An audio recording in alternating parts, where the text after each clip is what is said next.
Hello everyone, my name is Judith Atibi and welcome to the book read. This is the Naive Wife Trilogy book read and we have, of course, the author of the book. Her name is Ufoma E. Ufoma, first of all, congratulations. Thank you so much. And this is such a huge feat. 3 books. My God. But congratulations. Thank you so much. How's the journey been so far for writing? Oh, it's been up and down, emotional roller coaster, and also getting the book out there. It's been a learning curve. Yeah, it's been.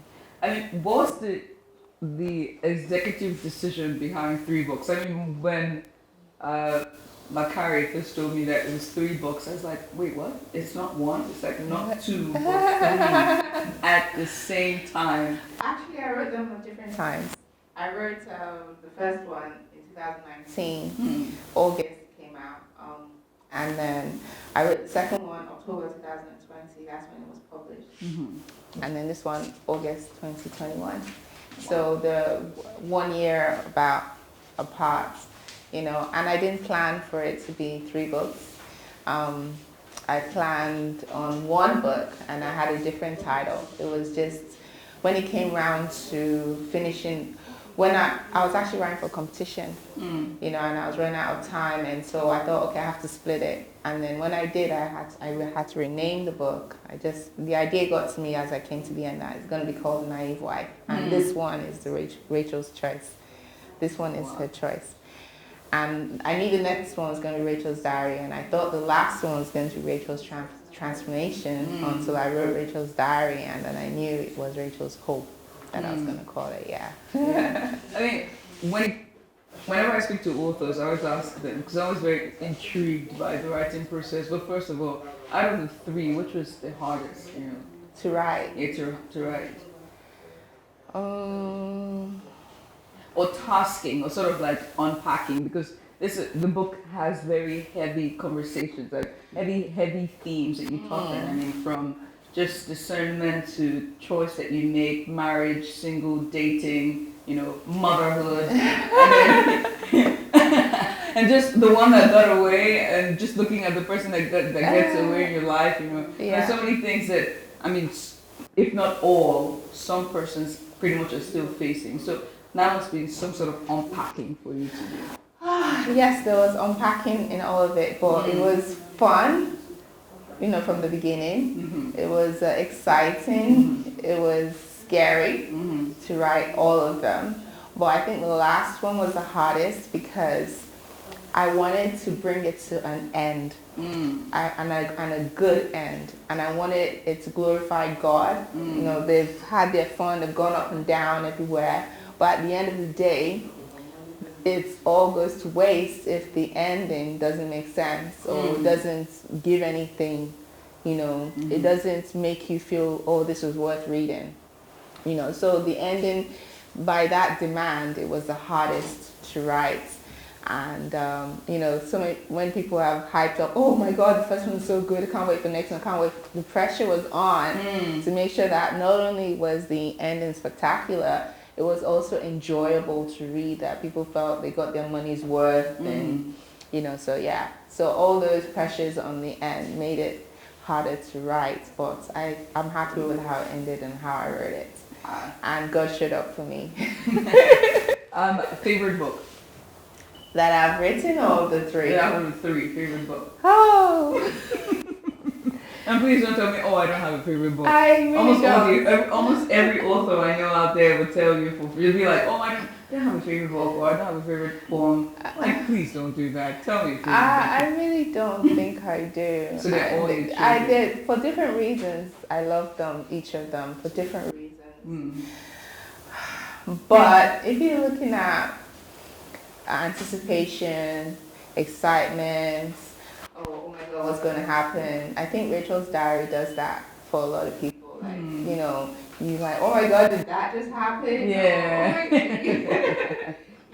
So, and then the ending of Rachel's diary is like, no, I can't wait to see what happens next. So yeah, of the 3, maybe Rachel's diary, but I love each of them for different reasons. I love the sweet ending of Rachel's Hope, and the challenges that they went through to get there, And I love the build up in Rachel's choice, like just watching her make those silly mistakes and all that.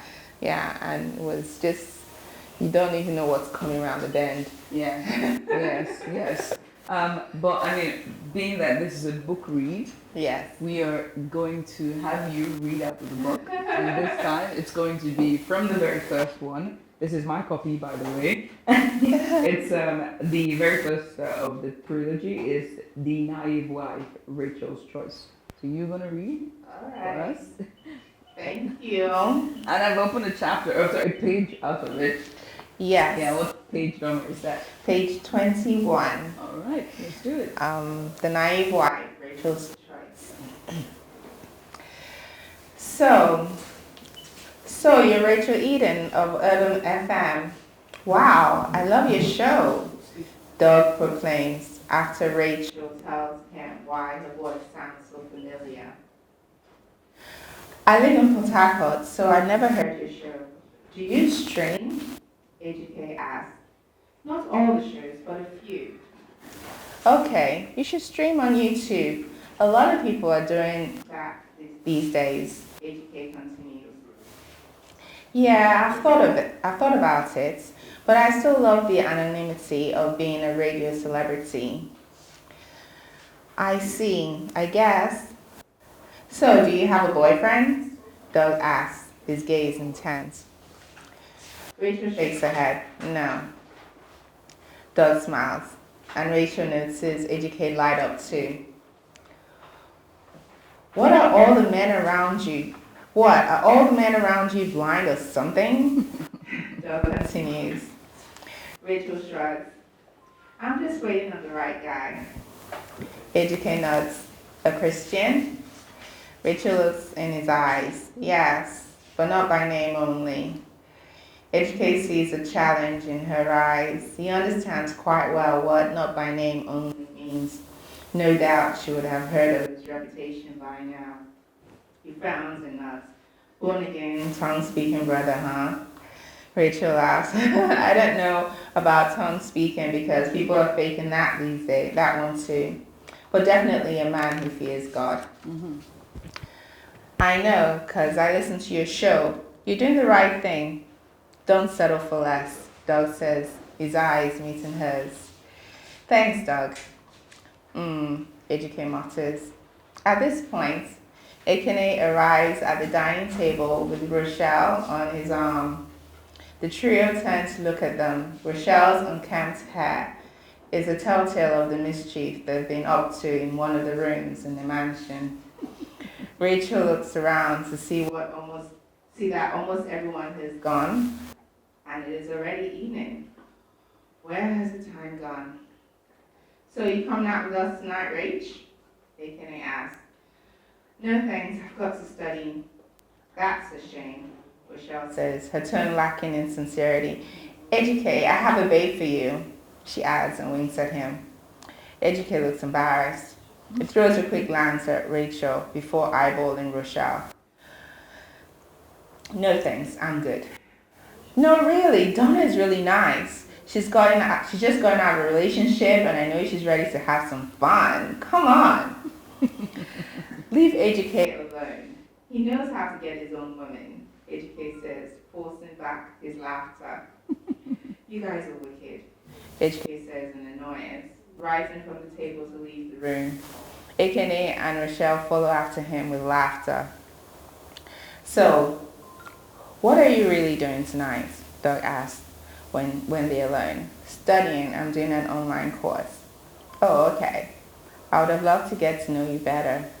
Rachel smiles shyly, wondering how to respond to his expressed interest. I guess another time. Yeah, definitely, he beams. The funny thing about that passage is how very quickly you can tell that it's going to be some sort of a triangle between the three of them, and such a nice scene that sets the tone of the entire story. But I would first of all talk about just how the telltale signs were there and how she just didn't see it, with Rachel, especially with the first book. And I hate to give away too much of the book.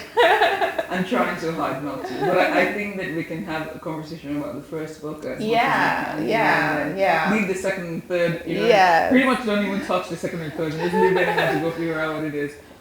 But the first book really sets a tone as to, what the entire story is about and everything else. But these two men, from that chapter, you reading it again, it's like, oh, well, maybe at first I judged Ejike just the same way that Rachel did. Because at that point, I was like, okay, so, and like, he seems interested, but like, then she comes in and then says this thing, and I'm like, oh, well, Ejike, I was rooting for you, I don't really like you. And then Doug becoming patronizing, I'm like, Doug, we're not going to be patronizing here.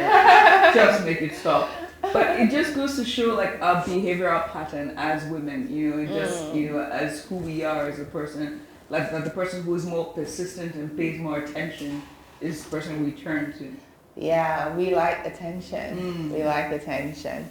And I think with the problem with Rachel is like she actually didn't really like Doug. From the get-go, she was a bit irritated. He came on so strong and everything, but he kind of wore her down. And they became friends. And I was thinking like that's sort of how we are with sin. At first it seems, oh, I can't do that. But then we adjust, and especially when people are whispering in our ears that it's okay, it's normal, it's not a big deal, and we make room for it until we accept it completely and we don't even know, what we've done. And I think that's how she kind of made room for him and changed so many things about herself without realizing that she was doing that. And another fascinating thing about it is also how people's views sort of form our opinion of other persons. And it was very fascinating with Rachel because she's reading to become this advisor, this counselor who wants to advise people about relationships and marriage. And then it was almost like the doctor's curse.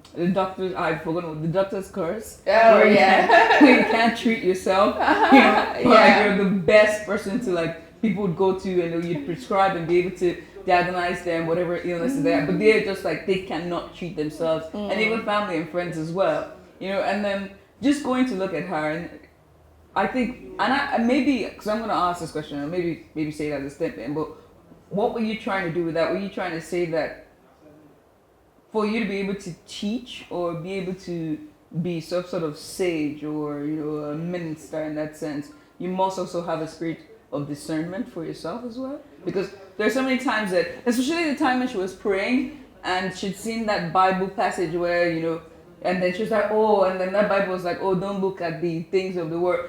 And I'm like, this is education. This is what's wrong. Oh, and this is education. What's this one? She's like, oh, yeah. I shouldn't think about him. The fact that he doesn't have money. I should look at his heart. I'm like, no. But just a spirit of discernment and just talk to me about spirit of discernment and, just being a minister and, how sometimes we don't look past. We see other persons, but we don't look deeper inside. Well, this one that she applied the scripture, she only applied it one way. And she applied it to Doug. Not to judge him, but she judged Ejike by his appearance. Point. And sometimes we can do that. And that happens because we presume we know what God's will is. We presume that, he won't let us have this because, it doesn't look like his way. I think if Hosea had done that, he wouldn't have married the person that God asked him to marry, which was totally contrary. And even though God is not asking us to marry and enter difficult marriages, we have to really be very open to hearing him direct our steps. And I guess she was being open in the sense that Hosea was open to marrying and entering a difficult marriage. But also we need to be open for good things. we need to believe that He will give us good things, and even what we want in our hearts. But the issue of her discernment, like being able to teach others, and then when it came to her life, She couldn't discern. Just being hasty. I don't think I when I wrote that, I wasn't writing it in the sense that I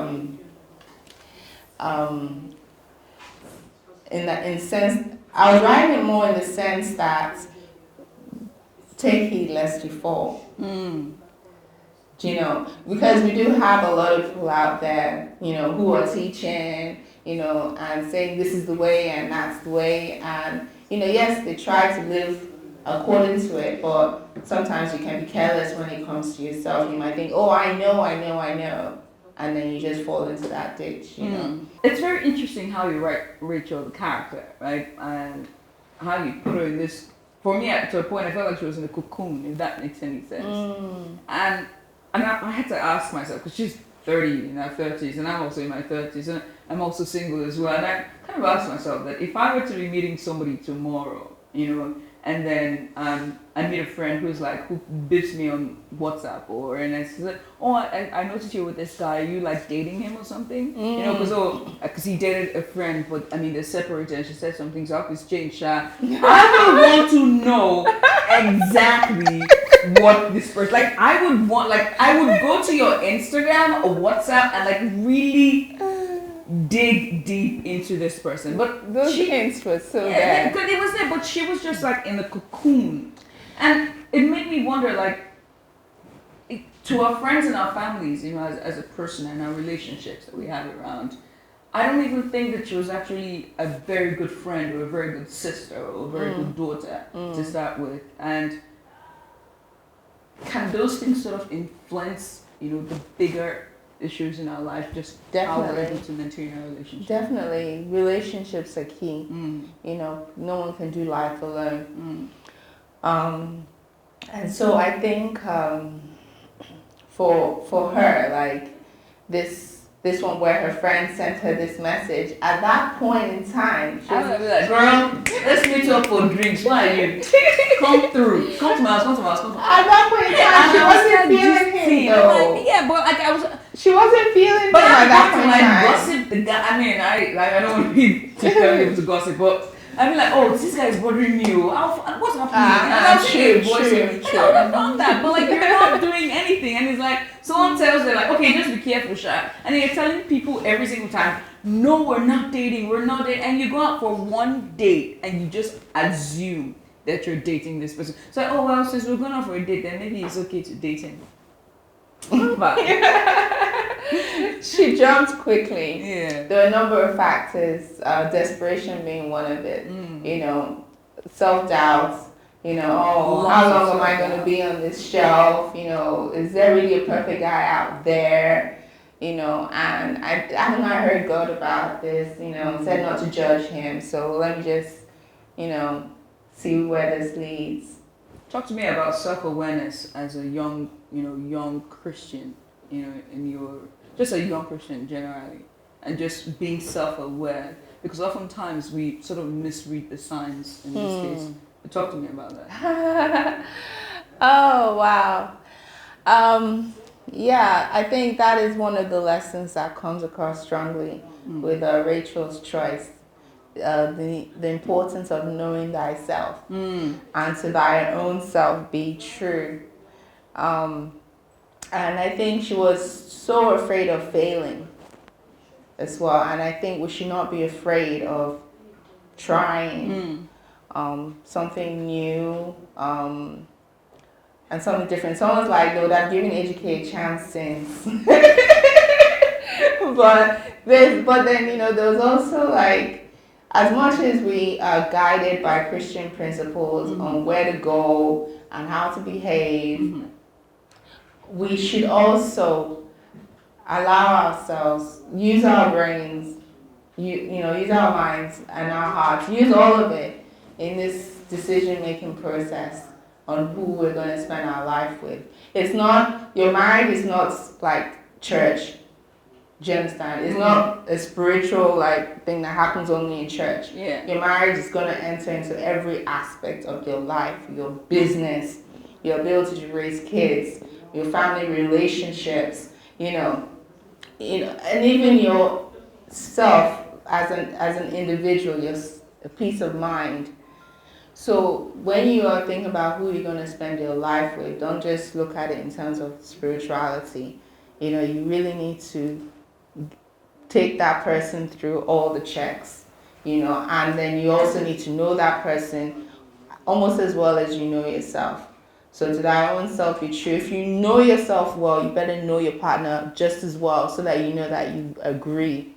And it's not just on paper that he's just nodding, yeah. Because he was doing a lot of agreeing. He was doing a whole lot of agreeing and, camouflaging. Yes. But as Christians, where do you draw the line between being godly and being streetwise? And in some cases, people say it's worldliness. So where do you draw the line? Where do we draw the line? Or is there a line? And of course there's a line, but like that is a narrow road. That's a narrow way that Jesus asked us to follow between grace and truth. Between pride and greed. Just learning to walk in the middle, not tilting them to one side. So it requires like Lagos. Yeah, it requires a lot of balance, and I think it also requires support systems that Rachel did not utilize. Point. That's a very good point, because at a point I felt like, how come this young man is coming to sleep in your house and eating dinner and no one's seen? Hey God, it's not my father and mother. It's not my mommy. Like, what sort of jobless man is this? You don't want to leave. I don't want to see that idiot around ever again. What sort of Yeah. But like, that scene was just seeing him coming around and then spending the night. Like, what kind of free hand did you have as a chat, Rachel? Yeah. There's so much that can be unpacked from Rachel's story, and there's a question as to the details, because people pick out really small things, and when people when they ask me about it, I'm like, damn, they're really paying attention.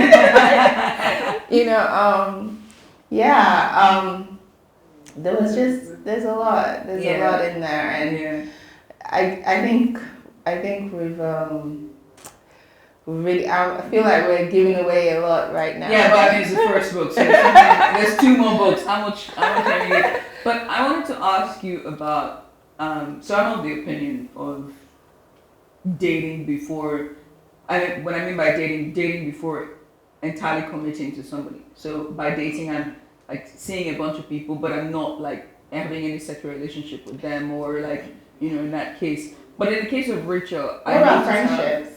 Friendships is a lot different. Like when you're having friends with a bunch of people, but I've learned to set boundaries. I know who are my work friends, who are my acquaintances, who are like my friends. I know what to share, what not to share. And even if I'm seeing somebody in sense of like dating and we're going out on dates, I know how much to let that person know, and not to let on as well. But that's like comes with boundaries. But in this scenario, like in the book, I can see how she never get an educated chance, didn't ask, even though he's your brother-in-law. It's like, for God's sakes, girl, like this is your brother-in-law. So I mean, if there's anything, I'm going to get his number, dropping a DM, and just get to know the guy. Like, it's not necessarily like you guys are going out to grab food or something, but like in Christianity, I mean, that's okay, right? To like just see a bunch of people, you're not talking, you're not like having sex with them or anything, kissing them. It's just being with these people, talking to them. It's also self-control. There's some people who they're very emotional and they fall real quickly. So, and there's some people who feel like they don't know how to divide themselves. I think I'm one of those people. Like, I wouldn't know how to divide myself emotionally between all these different people. And I don't know. So, but I think that is another aspect of knowing yourself, and maybe, and the person you might be dating might not agree with you dating other people and Yeah, but I mean, that's emotional. commitment, right? So if I was Okay. dating, going out on dates, going to lunch, going for I don't know, games night or something. And you couldn't cover all of this inside a friendship. That's not. You're not my friend, so you want to be with me for the rest of my life. I strongly believe that I want to get to know you. So it's 3, 4, 5, 6 days with you, not necessarily. So it's us getting to know each other, sitting down. While you're dating other people. You know, so whilst I'm also seeing other persons. So I'm not saying you're my boyfriend, you're my boyfriend, you're my boyfriend, you're my boyfriend. But it's more or less like we're all together. Like I'm rotating on dates, just getting to know this person, and anyone that I see just goes, like my list checks at least 80% of my list, because goes the 80-20 rule there. That's the person I'm going to be like, it's okay, interesting, but you know, if guys were doing that, would probably guys are doing. Yes, guys are doing. Oh come on, I don't like this thing. What? Guys do that, yeah. They do that more freely. Guys do that as well. But yeah, but I see where, you know, that thing of like, you know, this, and this is a conversation that I think I've had with a couple of people in this box that you put Christians at, you know, where, you know, like I said, there's a pedestal that Rachel was on. She's sitting on this pedestal, you know, she's so afraid to like, afraid to step out. She's also afraid that maybe her life it's not starting as it ought to. There's this pressure that she's putting on herself. And of course the aunties, let's not get into the aunties as well. And you know, you're out there on giving out people advice, seeing people in their relationships, seeing how loved, and you know, and you really want that, you know. But then there's that line, you know, that, oh well, I pray to God now. Why is it not happening for me? Why is it taking so long? That person walks to the door. That's the guy. That's him. He seems to check almost everything. It's camouflaging. But then again, it's not exactly like it's really hard sometimes. Yeah. I read this. I'm editing this book by another author that's coming out soon. And she really gives some good advice and counsel on this matter. It's called Husband Material. And one of the things she said was that if you're not used to hearing God tell you something and you're not used to hearing His voice, it's not when you're about to get married that you now say, I want to hear God tell me. Say that again, but those are the people at the back. Do you understand? So yes, a lot of us want to be guided by God, but if it's not something we're used before, we're familiar with, then it's not going to be a good tool when it comes to making a decision to marry. But there are lots of other tools that we can use in making our decision. And I think Rachel made that mistake where, you know, she felt she felt like, oh, God had told me. And so she let so many other things, whereas she should have used those things to make her, to help her to hear God more clearly. I guess. Yeah. Should educate have tried harder? Definitely. Definitely.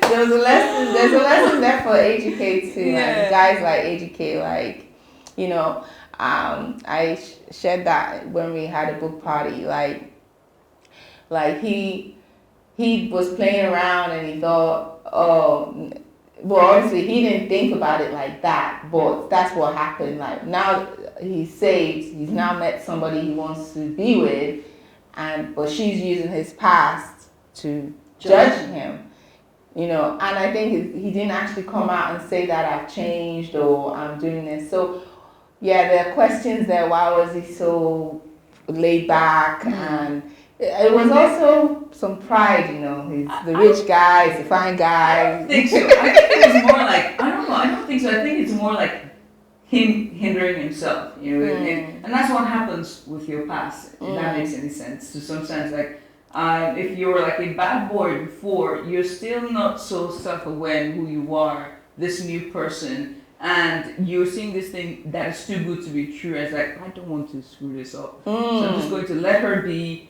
let me figure out myself, you know. So I think that's what education was Yeah. I think that's what education was But he doing. wasted time. But he wasted too much time. He wasted time. I think he just thought she would see right through Doug. But, you know, he wore her out, I guess. He grew on her, as to say, yeah. What advice would you give to someone who finds himself in this type of situation? For educators or for Rachel's? For both of them. But mostly for Rachel. Oh, Lord.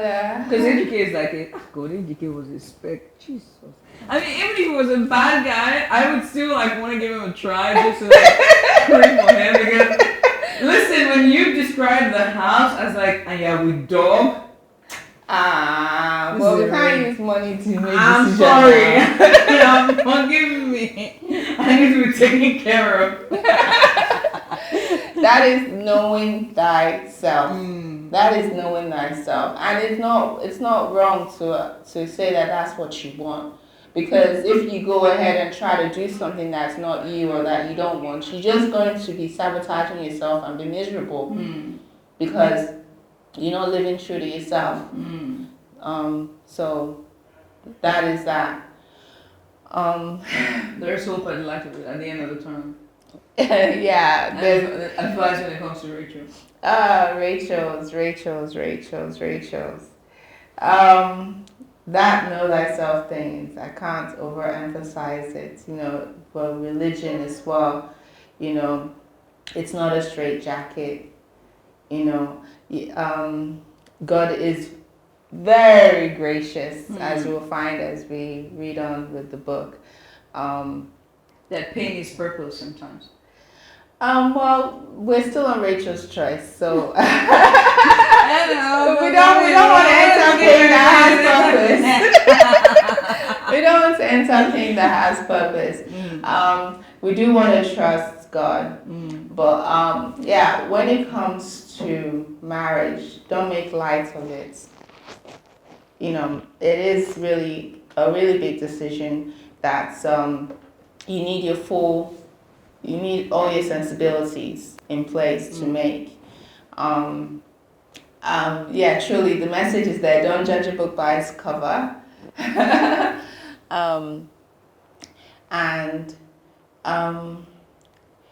I think one thing that Rachel lacked was a network of supportive friends and family, and that is also important. If you're trying to make a decision, let your prospects be vetted. Massive vetted, because when she was getting to know him and she met his family and everything else, I'm like, wait, you didn't know this guy's family was separated and his mother was been married several times? Like, what were you guys discussing every time he came home and slept over? He actually told her now. It was early in the day he told her the situation. No, but like that the mother had remarried again, you know, and then he had a twin. It was when they said he did not know. Like, so what were you guys doing when you were together? Like, you know, just cuddling up and you know.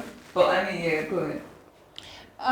Yeah, so for AGKs out there, for guys, now's the time for salvation. To not think that it's later you're going to change, and don't think that, you know, your past won't catch up with you. You know, every day that you make a decision, let it be a decision for your future. So don't be wasting your time, you know, thinking tomorrow I'll change or tomorrow I'll do things differently. And then when you do make that decision to make a change, give yourself some grace, you know, believe in yourself a little bit, not a little bit, believe in yourself a lot, and take boldness from Christ. You know, believing that He has a good plan for you. He's going to make a way for you. And yeah, have faith. Have faith. Well, I mean, we could go on and on and on, but this is how far we can come on this book. But it's been wonderful, and congratulations again. Thank you so much. One of the things that I would say to add to this is that build on your relationships just besides marriage. And I know that at the end of the day, everyone wants to be married also. I mean, not everyone, but some persons want like a long-term, relationship, and that is marriage and want kids, But first of all, build on the relationships around you. I felt like, she could have built more on a relationship with her stepbrothers, her half-brothers, her sister, relationship with her brother-in-law, relationship with her friends. She should have gone out more, had a wonderful time, just live your life, and just not sit down waiting, just waiting for that person to come, waiting for that person you've been praying for, and, waiting for the answer. Oh, when is he going to walk through the door? Just live life and know that, it would come. And so that you don't make a mistake. Because one thing about living life and maintaining your relationships, practice makes perfect, because then you're now meeting people, you're being able to discern more when it comes to their personalities, and then when that person walks through the door, you wouldn't have doubts or questions, or you know right away. And then that 80-20 rule will kick in, where it'd be like, oh, well, I have a list, and like he makes up for the 80%, so 20 is what we can work on together. And that's it. Thanks for your insights. Thank you for that. Thank you for this opportunity. Oh, it's been so much fun. So where can we get the book besides RovingHeights? If you're on Instagram, I'm at ufamaee. If you follow my bio link, it will take you to where you can get it as an ebook and paperback across different platforms. It's also other stores nationwide. So before you DM, please follow the link, and if you get stuck, reach out. Yeah, absolutely. But besides this, are you still working on any other writing projects, any other books? Yes. Pretty soon I'm going to be promoting an anthology that I'm working on with 18 other authors. It's for Valentine's. Oh, nice. So we've already written it. We're at the stage of editing, and people have been on my case to write season 4 of A Small World. So by God's grace, I will do that this year too. But I'm learning to enjoy my life too. So I might take a bit easier on myself. Aren't we all? Well, it's been wonderful having this chat with you, and hopefully everyone goes out to buy the book and start to sign the books. Thank you so much. Thank you. Thank you for coming. Woo! A round of applause, everyone.